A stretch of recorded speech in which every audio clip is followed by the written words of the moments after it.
અને અંતમાં બાપુને હું પ્રાર્થના કરું કે બાપુ 10-15 મિનિટ કંઈક જીવનનો સાર, મેં તો મારી રીતે હું જે વિદ્યા પ્રાપ્ત મેં કરી છે કે કાંઈ સમજ્યો છું આપ સુધી પહોંચાડ. બાપુને હવે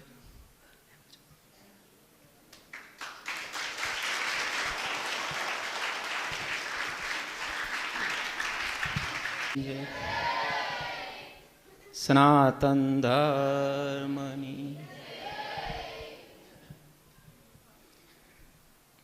બાપુએ ખૂબ ભણાવ્યા આપણને બધાને, મજા આવી. અત્યારના સમય પ્રમાણે આપણે આમ દેશી માણસ રહી એટલે બહુ ઉતરે નહીં, પણ એને આપણને આમ ભરોસો આપ્યો ને કે ભાઈ હું 4-5 એવા પરવર્ષોનો કરીશ તો એ તમે ધીરે ધીરે સમજી શકશો. સારું, એ આપણે સમજાવે છે ખરા જ, તે ભરોસો રાખજો. આમ ધીરે ધીરે આમ પ્રાથમિક ભૂમિકામાં આવતા જાય ત્યારે આમ મગજમાં આમ બધા ઉષા વિચારો હાલતા હોય એટલે બધું અંગ્રેજી આવી ગયું. પણ વાત એમ છે આપણે દેશી માણસોની માટે કર્મ ઉપર કાંઈ પણ આપણે કર્મ કરીએ એના ભાગીદાર કોણ છે? નિમિન કોટીથી લઈને ઉસ મહાન વ્યક્તિ સુધીમાં કે અવતારો સુધી જે કોઈ કર્મ કર્યા હોય, આપણે ભગવાન રામ કહીએ, કૃષ્ણ કહીએ, રામદેવજી મહારાજ કહીએ, અહીંથી લઈ કાંઈ પણ કર્મ કરવું એના ભાગીદાર કોણ છે? હલો માં હું 8-10 ખૂન કરી નાખું, બરાબર?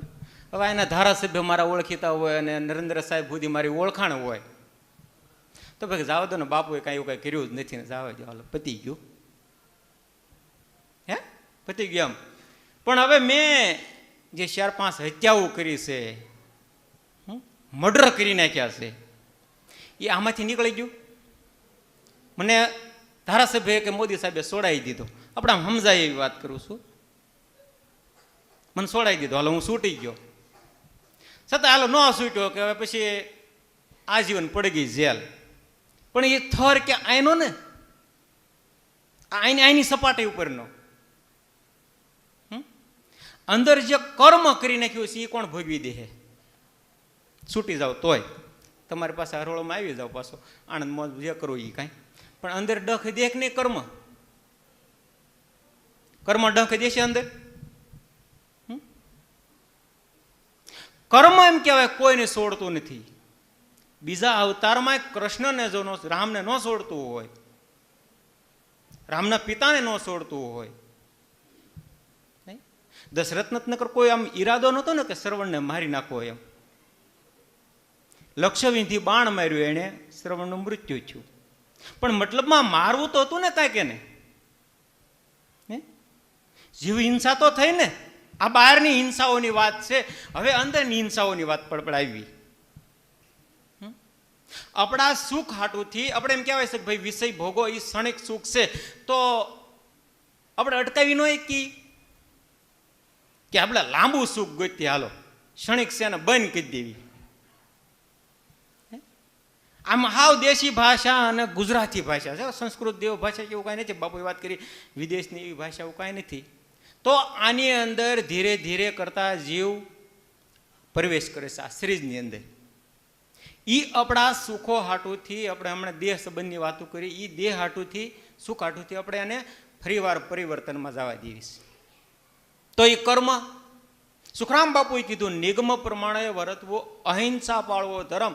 તો આપણે આત્મહત્યાઓ કરાવી છીએ, ક્રિયા છીએ, પોતે પોતાને પૂછો.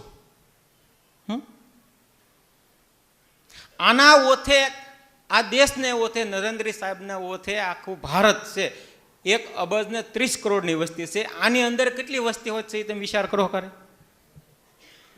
આ શરીરની અંદર નાના નાના જીવો બહુ છે આની અંદર. એ આપણા સુખ હાટુથી આપણે એને પાછા સકડીમાં સડાવીએ છીએ. સુખ મળ્યું કેટલું પાછું? શાસ્ત્રો પુરાણો પાસે એમ કે ક્ષણિક સુખ, ક્ષણિક આનંદ. તો શાશ્વત આનંદ છે, એમાં આપણે પ્રવેશ કરવા શું કરવું પડે? શાશ્વત આનંદ કાયમિક ટકી રહે એની ઉપર વાત હોત ઘણી કરી. તો એને માટે ભજન, ધ્યાન. જો સત્સંગ સત અને સંગ, સત્યનો સંગ. કાયમી કાળ કીધું ને ભાઈ, કે એકાંતમાં બેસવું, એકાંતમાં કે જે નામ વસન આપ્યું એની અરે તાર મેળવવાનો ધીરે ધીરે કરતા. તો આપણે છૂટશું. ઓલો તો આપણા સાહેબો બધા ઓળખીતા હશે, છૂટી જાઓ. પણ અંદરની જે હિંસાઓ કરીએ છીએ, બહારની પણ હિંસાઓ કરીએ છીએ, એ છોડી નહીં શકે. એ આગળ અંદરની વાતો કરી કે અંદર આપણે સમજી શકશું ક્યારે કે ધીરે ધીરે આપણે કર્મ ઊભું ક્યાંથી થાય છે, આપણે ઊભું કરીએ છીએ. કર્મમાંથી ધીરે ઘડતા સંસ્કાર બની જાય, સંસ્કારમાંથી પ્રારબ્ધ બની જાય છે, સંચિત કહેવામાં આવે એને. એ પછી આપણે સકળીએ શરૂ કરી દઈએ છીએ. તો આને ઓથે કરોડો જીવો છે. જેમ કેમ એક વડાપ્રધાનની છે એમ આને આ શરીરની અંદર એવા કંઈક આત્માઓ છે. આ શરીર બન્યું તો એનું બન્યું છે, માત પિતા દ્વારા આ શરીર બન્યું ને, તો આપણા સુખ હાટે આપણે પછી આને હુકમ કરીએ. ઓલું એવું વિચારી આપણે માનવની વાત કરી ને કે એટલા વર્ષો વાર લાગી ગઈ બુદ્ધિશાળી બનતા બનતા. યુગો વીતી ગયા, કેટલા હજારોની ઘણી હજારોની વાત કરી. તો આપણે તો ત્યારે વિકસિત થઈ ગયા ઘણા. હવે આપણે એ ભૂતકાળની વાત જવા દે, હાલો છોડી દેવી, એ બધી વાતોને મૂકી દેવી. અત્યારે આપણે ઘણા આપણે પડતા બુદ્ધિશાળી થઈ જાય. આપણે આમ થોડું ઘણું કોકને છેતરી એકીએ ને થોડા ઘણા કારણ કે આપણે કોક છેતરી જાય એમ બધા અરસપરસ હાલતું જ હોય. બાપુ કોકને છેતરી લે, બાપુને કોક બીજા છેતરી લે, એમ હોય જ. હોય એવું ન હોય જ. કોઈ વિદ્યા ચોરી લે છેતરપિંડી કરીને, એ સોરસ છે ને, સોરાય. પણ સંતો હંમેશા શું છે, આપી દે, લઈ જા. કારણ કે એને લાભ જ થવાનો હોય સમય જતા. તો વાત શું છે કર્મની. કાંઈ પણ કર્મ કરશું, કર્મ કોઈને છોડશે નહીં. મહાપુરુષ હોય, અવતારો લઈને ભગવાન આવે, આપણી નિષ્ઠા કેમ બેહારવાની. પછી આત્માની વિશે વાત કરીને એ સમજદારી પૂર્વકની વસ્તુ છે. આત્મા જે છે ચેતન છે, બ્રહ્મ છે. બ્રહ્મ આની અંદર વ્યાપક છે. આત્માને ખેંચી નથી એકાતો, બ્રહ્મને ખેંચી એકાય છે. બ્રહ્મમાંથી આમાં ટ્રાન્સલેશન કહેવાય ને અંગ્રેજી ભાષામાં, એમ કરી શકાય છે. બ્રહ્મને હો, આત્માને નહીં. એવી કંઈક વસ્તુ છે, પણ આત્મા અનુભવવાની વસ્તુ છે, એ ખેંચ્યા કરે છે. ધ્યાન કરશો તો એ ખબર પડશે. હા, રોજ સ્મરણ કરવાનું. આજનો હેતુ શું છે આ સત્સંગનો? જે કાંઈ સમજ્યા છે એ બાપુ કે અહીંથી કે કોઈ મહાપુરુષો દ્વારા એ તમને વ્યક્ત કરીને સમજાવવાની પ્રયાસ કરી રહ્યા છે. કારણ કે તમે જો ધંધાદારીનું કાંઈ પણ શીખ્યા હોય તો તમે પણ કોકને આપશો. કાંઈ પણ સંગીત શીખ્યા હોય તો સંગીત રેલાવશે. અંદરથી જ્ઞાન આધ્યાત્મિક પ્રાપ્ત થયું હોય એ પણ આપશે. ક્યાંય પડ્યું ક્યાંય રહેતું નથી. પછી કોઈ સાંભળવાળો ન હોય તો આપણે ગંગા સતી જુઓ, લોયણ જુઓ, તો બેઠા બેઠા ગ્રંથોમાં અંદર વાણીની અંદર વણાટ લઈ લીધો. કાં પછી વિચારો દ્વારા વ્યક્ત કરી દે. એ ગમે ને એ વ્યક્તિ પછી એવો ને પકડ થવા મળે ધીરે ધીરે. જે સાધના કરતો હોય એના થાય કે આને શું, આને કાંઈ કોઈની જરૂર નથી, આને ક્યાંથી મળતું છે આ બધું, એ એની હારે કનેક્ટ થાય છે. કોન્ટા આમ એવી બધી તાકાતો એની અંદર પડેલી છે. પણ સાધના કરીએ ત્યારે હો, ભજન કરીશું ને, ભજન ગાઈ તો એમાં શું કહેવા માગે છે એ પણ અર્થ કરવાનો આપણે પોતે પોતાને. ભજન કરી તો હું શું કામ ભજન કરું છું એ પણ પોતે પોતાને વિચાર કરવાનો. પછી આ સંસારમાં સહી તો આપણે કલાકોની વાત કરીને ભાઈ 2-3 કલાક આપણે પાસે બસી શકે, જો બસાવી હોય તો આડો છે ને. નકર તો આપણે આગળ વાત કરી બાપુ એક ભાઈ આપણે કાંઈ નથી લઈ જવાના, લઈ જવાના ઘણા છે ને, મૂકી ઘણું જવાના. હો, આપણે એક ભ્રમણા ખોટી હોય છે કે આપણે કાંઈ નથી લઈ જવાના. નહીં, લઈ ઘણું જવાના છીએ અને ઘણું મૂકી નહીં જવાના છીએ. કુકામ કરીશું તો નહીં લઈ જઈ, એ ક્યાં જાય? એની અંદર વણાટ પાછો થઈ જાય. શું કર્મ કરીશું તો દઈને જવું સમાજને. આ મહાપુરુષો દઈને ગયા તો મૂકીને ગયા કે ન ગયા? પછી એવા કર્મ કરો તો પાછા અવતાર પાછા આવે ને, આવ્યો તરત જન્મ તરત જ આમ રોગી હોય.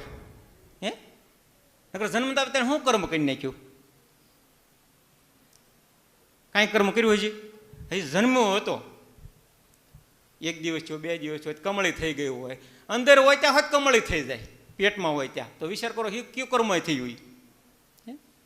હમણાં મેં વાત કરી હતી કે ભાઈ જન્મતા વેત કારણ શું છે કે આની જે હોવા છેલ્લી અવસ્થામાં સંકુચતા આવતી જાય છે. કર્મ એટલા બધા થઈ ગયા હોય ને એટલે જીવનની ડરથી અને એવો રોગ ઉત્પન્ન થઈ જાય છે જાવા ટાણે. એટલે જન્મતા વેત પાછો એ રોગી થાય છે.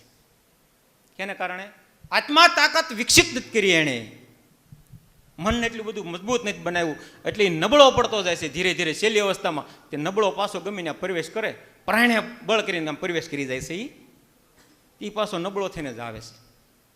પણ આપણે શિવ સરોદય છે, આપણા શાસ્ત્રો છે, આપણા પુરાણો છે, ઋષિમુનિઓ છે, એણે બહુ બધી ટેકનિક આપી છે. અત્યારના આ બાપુ બોલે ને બધા આ વિજ્ઞાન પદ્ધતિ કરતા એ બધું એમાંથી જ આવે છે. શિવ સરોદય કોઈકના હાથમાં લેવું, આમ જોવું, વાંચવું, શું શું લખેલું છે એમાં, આ બધા એમાંથી જ શીખે છે આખા વિશ્વ. તો આપણે કર્મ ઉપર વાત છે. કર્મ આપણે કેવું કરવું, એ કર્મ આપણે નડશે. કાંઈ પણ કર્મ કરી કોઈને છોડશે નહીં, કાંઈ બાદ બાકી છે જ નહીં. માનવ છે એ કર્મ ભૂમિ છે, બાકી બધી ભોગ ભૂમિ. એટલે જે કર્મ અહીં સારું ન થયું એટલે ભોગવવા ગયો છે જીવ. ફરી ફરીને પાછો આમાં ક્યાંય કમાણી ધીરે ધીરે કરીને પાછો આમાં આવે છે. પાછું જો સુકર્મ ન કરીએ તો ક્યાં? એટલે સતત આપણે લક્ષ્ય રાખવાનું કે આપણે શું માટે આપણે અહીંયા આવ્યા છીએ, માનવ બન્યા છીએ. ધૈર્ય ધારણ કરવાનું, જ્યાં છે ત્યાંથી શરૂઆત કરી દેવાની ભજનની. બોલો રામદેવજી મહારાજની.